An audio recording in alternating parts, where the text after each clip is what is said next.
Hello दोस्तों, मैं आ गया हूँ सिंचन का एक और हॉरर एपिसोड को लेके। तो चलिए इस एपिसोड को शुरू करते हैं। एपिसोड के शुरुआत में रात हो रही होती है और हमें मसाओ का घर दिखाया जाता है, जिसमें मसाओ एक डरावनी कहानी पढ़ रहा होता है। कहानी में हमें माउंट कासुकाबे के बारे में बताया जाता है। वहाँ के रहने वाले लोगों का मानना था कि माउंट कासुकाबे में एक डरावना राक्षस राज करता है। इस बात का पता करने के लिए वहाँ के 3 बच्चे उस दानव को, जिसका नाम काबेडॉन है, उसे ढूंढने निकल पड़ते हैं। लेकिन फॉग के कारण उनका एक दोस्त उनसे बिछड़ जाता है। तभी वो लोग किसी परछाई का पीछा करने लगते हैं, जिसको वो लोग अपने दोस्त की परछाई समझने लगते हैं। लेकिन वो पास जाकर देखते हैं कि वो किसी इंसान की परछाई के मुकाबले काफी बड़ा है। ये सब सुनकर मसाओ बहुत घबरा जाता है। कहानी में ये सब भी लिखा था कि उस दिन के बाद वो लोग गायब हो गए। इससे मसाओ इतना डर जाता है कि मसाओ डर के मारे रोने लगता है। अगले दिन मसाओ अपने दोस्तों को घर बुलाता है ताकि वो सबको वही कहानी सुना सके। लेकिन सब सोचते हैं कि मसाओ तो खुद डरपोक है, वो उन्हें कैसे डराएगा।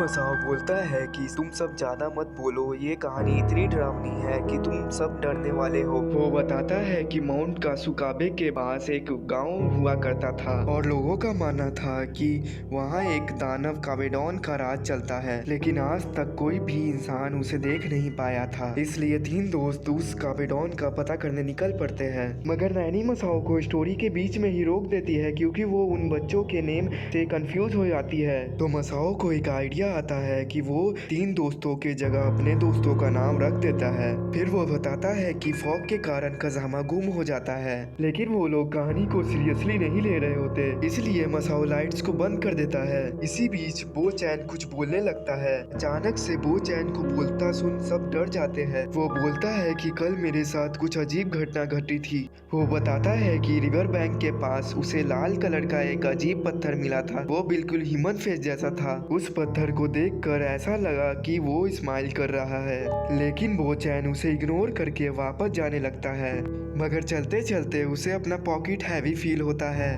पॉकेट में देखने पर उसे पता चलता है कि पॉकेट में वही लाल पत्थर आ गया है।